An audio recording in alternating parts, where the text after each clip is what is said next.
The Galactic Council chamber fell silent as the transmission crackled to life. Ambassador Thel Knox of the Viridian Collective felt his 3 hearts skip in synchronized dread as the human face appeared on the holographic display. The woman's eyes were hard as neutronium, her uniform bearing insignia no council member had seen in over 200 years. "This is Fleet Admiral Sarah Chen of the Terran Expeditionary Force. We're coming home." The words hung in the air like a death sentence. Thel Knox exchanged glances with his fellow council members, watching various species display their unique expressions of fear. The Krithak ambassador's scales paled to a sickly gray.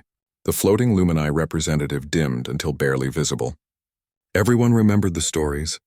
Everyone knew what humanity had lost. 2 centuries ago, Earth had been young to the galactic stage, eager and idealistic. When the Council had discovered a spatial anomaly threatening to collapse and consume 3 populated systems, they'd turned to humanity's surprising knack for engineering impossible solutions. The humans had volunteered their newest fleet, 47 ships carrying humanity's brightest minds, most advanced technology, and over 200,000 souls. The mission was supposed to take 6 months. The fleet had vanished into the anomaly and never returned. The spatial rift had sealed behind them, stable but impenetrable. Earth had mourned. The galaxy had moved on, and in humanity's grief-stricken absence, the Council had made decisions that now felt like catastrophic mistakes. They can't have survived, the Viridian High Commander had declared at the time. "We'll redistribute their colony rights, their trade agreements, their council seat." Humanity had protested weakly, still reeling from the loss, but they'd been outvoted, outmaneuvered, and ultimately, out of options. Earth's influence had been carved up like spoils of war, parceled out among the more established civilizations. The humans had retreated to their home system, bitter and isolated, their golden age of expansion strangled in its infancy. Now Admiral Chen's weathered face stared out at the Council that had abandoned her people. 206 years, she continued, her voice eerily calm. "That's how long we've been fighting our way back to you." The anomaly didn't destroy us. It transported us to a region of space so distant that our fastest ships couldn't return in 1,000 lifetimes. So we did what humans do best. We adapted. We survived. We built.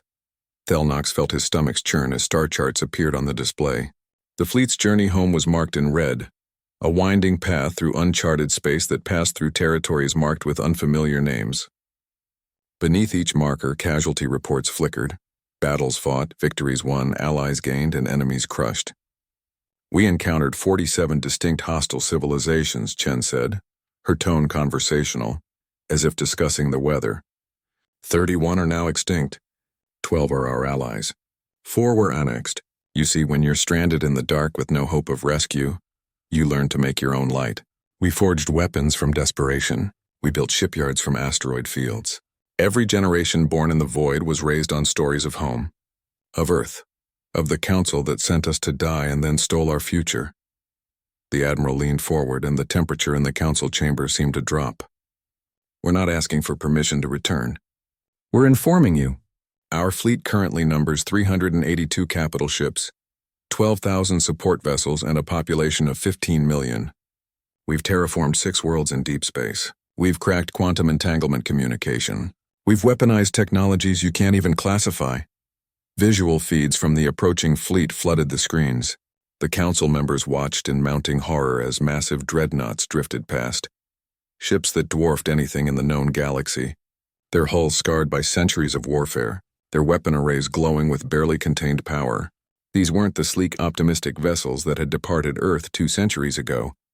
These were war machines, brutal and efficient, built by people who'd had to fight for every breath in the infinite dark.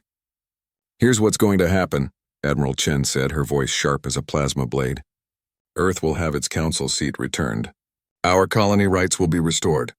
Every trade agreement, every resource claim, every parsec of space that was stolen from us while our people bled in the void, all of it comes back. Immediately." The Lumini representative flickered brighter, finding courage.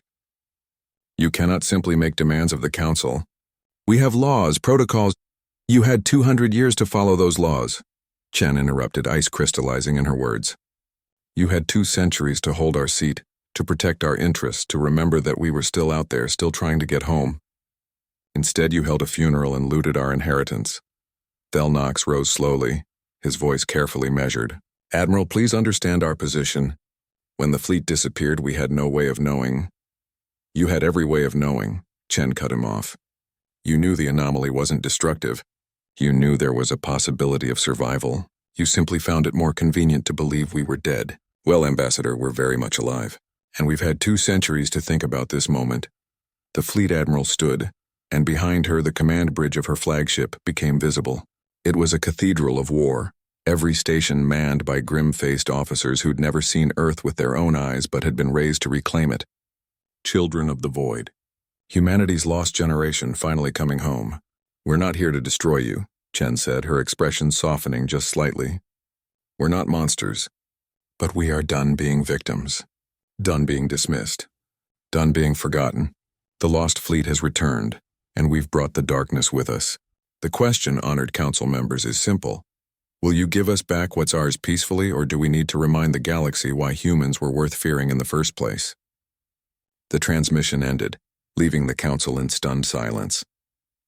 Thelnox looked around at his fellow ambassadors and saw his own thoughts reflected in their varied expressions.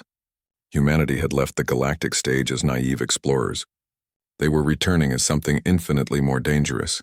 Survivors who'd been forged in the crucible of the unknown and tempered by centuries of betrayal. The vote was unanimous. Earth would have everything back. After all, no one wanted to discover what weapons humanity had crafted in the darkness.